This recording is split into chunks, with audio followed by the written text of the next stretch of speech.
when making determinations or decisions about chemotherapy in any patient, cancer chemotherapy for any disease, one has to look at the possibility of dose adjustments or dose reductions or dose modifications. You know, our sense in Hodgkin's lymphoma, in a curable malignancy, is that we don't like to make dose adjustments, we don't like to reduce doses, and we don't like to delay treatment. That was the basis for our experience in describing our experience in patients with Hodgkin's lymphoma treated with ABVD. We had 0 dose reductions and 0 delays without the use of growth factor in those patients.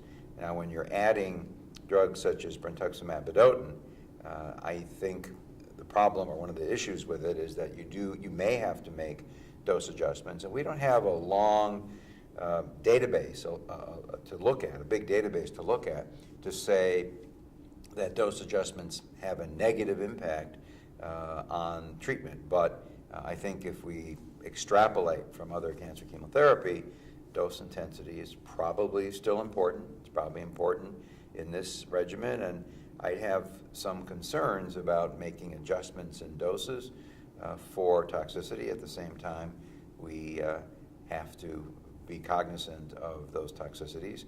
And that's, again, one of the concerns I have with this particular regimen, is that by combining the brentuximab and the Velban, we're going to see more neuropathy.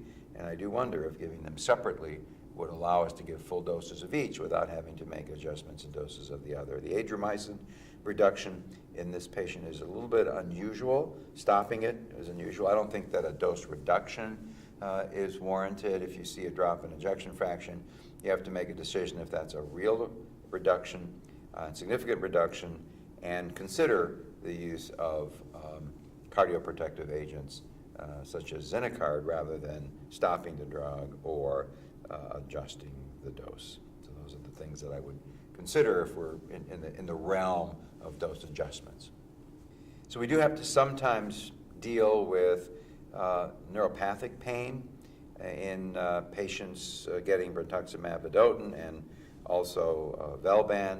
Our approach has been to treat those symptomatically. We've sometimes used either gabapentin or pregabalin, Lyrica, and that sometimes is helpful. I will say that I found neuropathic pain a difficult symptom, a difficult problem to treat, and I don't find those drugs to be of major benefit, but we certainly do try it in those patients. Sometimes we've used muscle relaxants if there's a lot of cramping that you can get with the Velban. So I think the use of the Lyrica in this particular patient is reasonable.